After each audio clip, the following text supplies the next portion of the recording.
Olá amigos, sejam bem-vindos a mais um vídeo do meu canal. Eu sou o Lucas Knaip e vamos falar sobre as Olimpíadas de Paris, um resumo do primeiro dia. Tecnicamente não é o primeiro dia, porque muitos eventos já começaram antes, como é o caso do futebol, etc. Mas a gente tem o primeiro dia oficial para muitas coisas acontecendo agora, nesse sábado, e a gente tem muita coisa para comentar. Eu não vou conseguir comentar tudo o que aconteceu nas Olimpíadas. Por exemplo, natação eu tenho pouquíssima informação. O que eu vi de natação hoje não foi muita coisa. É a medalha de ouro do 4 por 100 feminino para a Austrália, a medalha de ouro dos Estados Unidos do 4 por 100, né, para masculino, né? E a gente teve, por exemplo, o brasileiro lá, o cachorrão, né, que era chamado, até acabei esquecendo o nome dele, mas o fato é que ele conseguiu ficar a quarta posição acho que na corrida dos 400 metros livres e marcou o melhor tempo da história da América do Sul. Mas o quarto lugar é aquele negócio, né, tão próximo, mas acabou não conseguindo.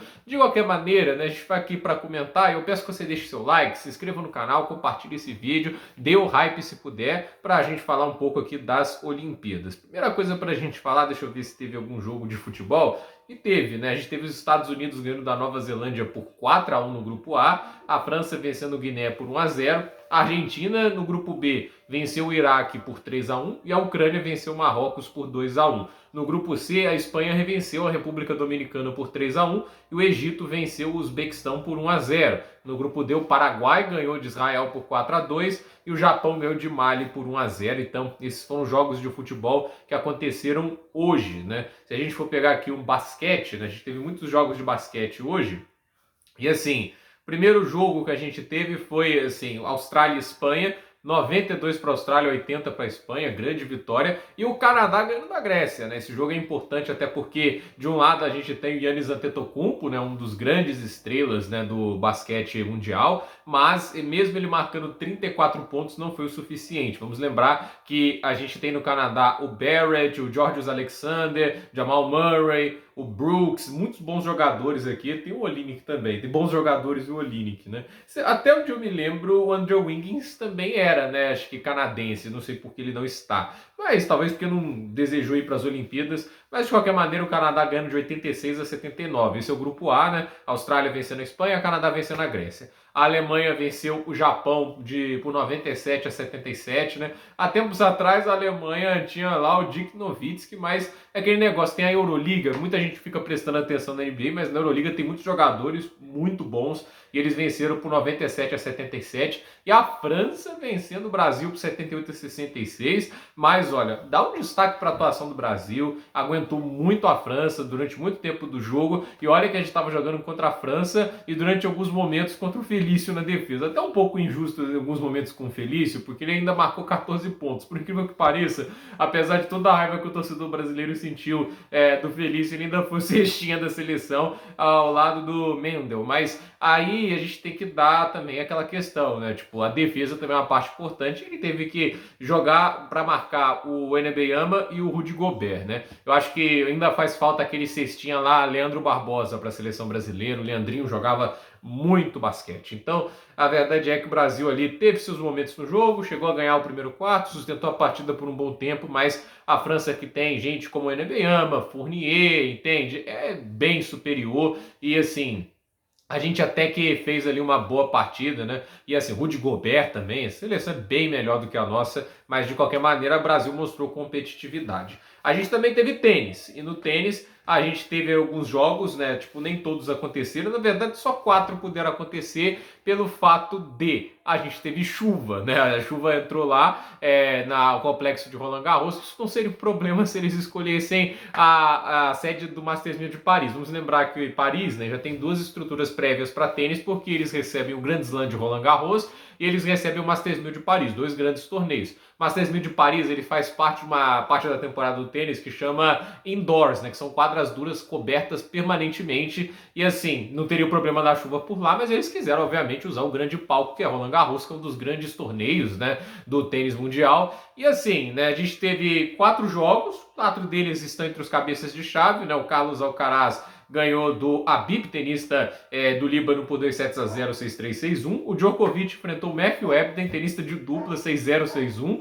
A gente também teve o Taylor Fritz ganhando do Alexander Bublik. Esse, teoricamente, o jogo mais equilibrado do dia. duplo 6-4, né? E a gente também teve o Daniil Medvedev ganhando do Ricky Hijikata por 6-2, 6-1. Assim, foi tão poucos jogos que aconteceram e foram tão rápidos que a gente fica colocando na cabeça, será que não dava para ter feito mais jogos, né? Esse é o problema também de você não ter muitas quadras cobertas, mas também a gente tem que lembrar que é caríssimo ter um teto retrátil, não é algo fácil de manter, não é algo fácil de construir, ainda mais pensando que são estádios que já existem há muito tempo, então você tem que alterar a infraestrutura deles, isso não é nada simples, não à toa demoraram para fazer isso com a quadra Philippe Chatrier, que é a quadra central de Roland Garros, né? E assim, eu acho que jogar indoors, né, jogar com o teto fechado, foi muito bom para o Medvedev, foi muito bom para jogadores que gostam dessas condições um pouquinho mais previsíveis e não acham tão confortáveis assim jogar com o vento. Tem gente que lida melhor, tem gente que lida pior, mas o Medvedev, por exemplo, acho que ele gostou de jogar aí nas quadras indoor, onde ele performa o seu melhor tênis. E assim, a gente teve no tênis feminino a Pauline ganhando da Bogdan por 2-0, a Swiatek, a favorita ao ouro, na meu ver, ganhando da Begu, tenista da Romênia, né? Eu imagino que seja a Romênia aqui, né? Posso estar enganado do país, mas 6-2, 7-5. A gente também teve a Caroline Garcia eliminada, né? Tipo, essa eu não esperava, né? Garcia, uma das tenistas favoritas da casa, né? Perdeu para Cristiano por 2-1, 5-7, 6-4, 6-3, 6-4. E olha esse jogo, Angelique Kerber ganhando de Naomi Osaka. Duas tenistas que já foram campeãs de Grand Slam, já foram número 1 do mundo, que estão tentando recuperar a sua melhor forma. E a Kerber ganhou 7-5, 6-3. A Kerber tem um jogo muito mais que assim, orna com o saibro do que a Osaka, né? Isso, obviamente, né? A Osaka é uma tenista muito agressiva, muito porradeira, e a Kerber sempre foi aquela tenista que se defende e contra-ataca muito bem. No saibro, esse tipo de jogo tende a ser um pouquinho mais efetivo, ainda mais quando você está sendo extremamente agressivo e não sabe cadenciar. Porque assim, se você for bem agressivo, mas se as suas bolas entram, você tem um princípio de cadenciar bem, você acaba machucando muito. O Alcaraz é um tenista extremamente agressivo, ele não é um tenista defensivo. Então, ele faz o jogo dele se impor pela intensidade, mas a questão é, como a superfície ela tende a ser mais lenta, a bola ela absorve perde muita velocidade no kick, no saibro, aí você tem que ter ataques muito precisos. E quando você está enfrentando uma tenista que se defende bem, que passa bem as bolas para o outro lado, e você não tem muita alternativa se não dar pancada, aí você vai dar muito ponto de graça. Então,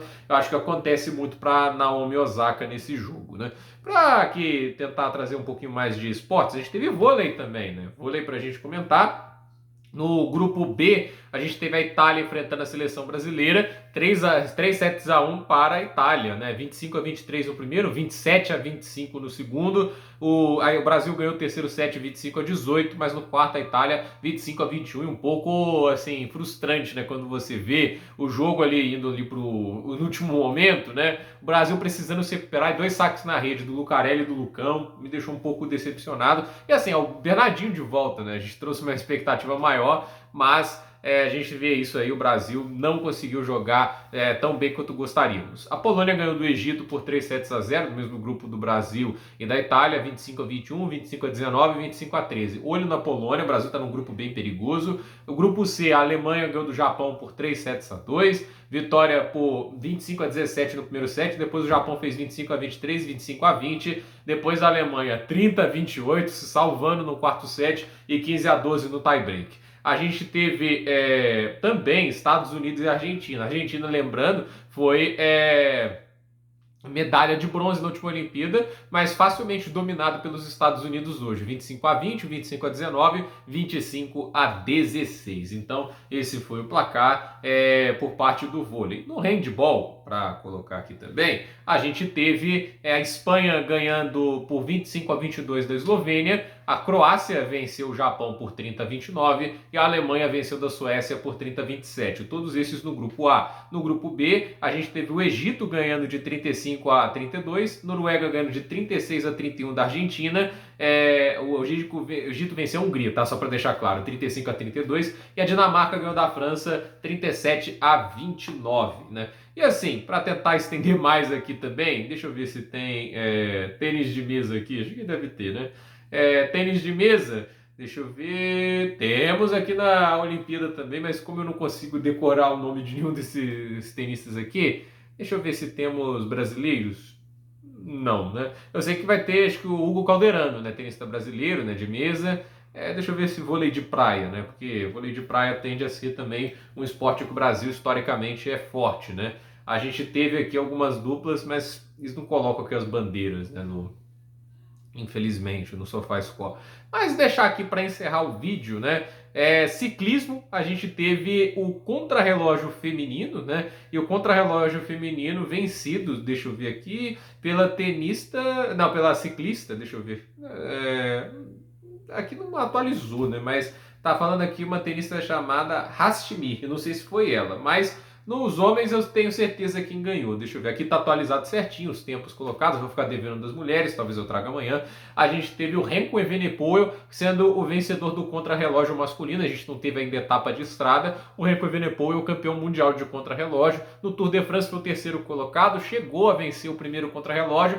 O segundo contrarrelógio, que encerrou o Tour de France, foi vencido pelo Tadej Pogacar, né? O Pogacar, que é o melhor ciclista da atualidade, mas ele resolveu não ir para as Olimpíadas de Paris. Não sei se ele vai correr a Volta à Espanha, tá quase certo que não, mas acho também pelo desgaste acumulado. Ele correu o Giro, ganhou, correu a Volta ao Tour de France e também ganhou, então não acredito que o Tadej Pogacar vai para a Volta à Espanha. Mas vai que ele pode se tornar, acho que o primeiro, nunca me lembro na história do ciclismo, a ter ganhado as 3 grandes voltas no mesmo ano. Vamos ver. E assim, Filippo Ganna ficou com o segundo tempo no contrarrelógio, o grande tempo do Ganna, e o Wout van Aert conseguiu o terceiro tempo, né? E assim, o Venepoel cansado depois de todo o esforço que fez no Tour, ele ficou em terceiro lugar no Tour de France, há de se dar esse crédito pro Renko, né? Ele conseguiu essa vitória nas Olimpíadas de Paris, é fantástico. E foi numa condição hostil, condição aí de chuva, e ele superou o Ganna por 12 segundos e superou o Van Aert por 25. Então, grande tempo aí pro Renko, medalhista de ouro, já tem essa honra na carreira dele, né?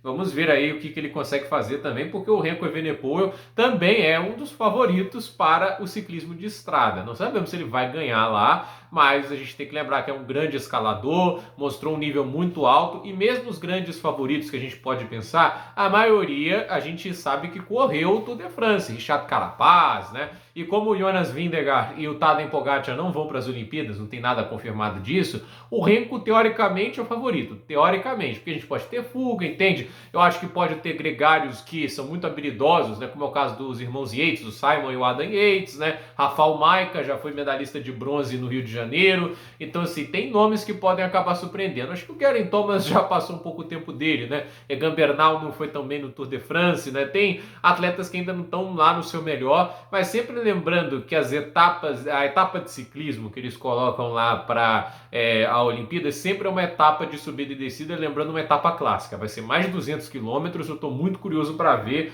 o que vai acontecer, e não tem aquela dinâmica de equipe, né? Porque antes você tem lá o AE, a Jumbo Visma, né? Aí não, né? A gente tem uma questão do país ali, e eu acredito que o Remco Evenepoel deve tentar mais um ouro. Será que ele consegue os dois? Acho complicado, mas se há um tenista, não, se há um ciclista capaz de fazer isso nessa Olimpíada, eu acho que é ele. Então, a ver o que ele vai conseguir aí. Então, gente, por esse vídeo é isso. Tudo nos comentários, deixe seu like, se inscreva no canal, compartilhe esse vídeo. E se você puder hypar, deixe o seu hype também. Depois a gente volta com mais informações dos Jogos Olímpicos. Por essa vídeo aqui é isso. Então, até a próxima, pessoal.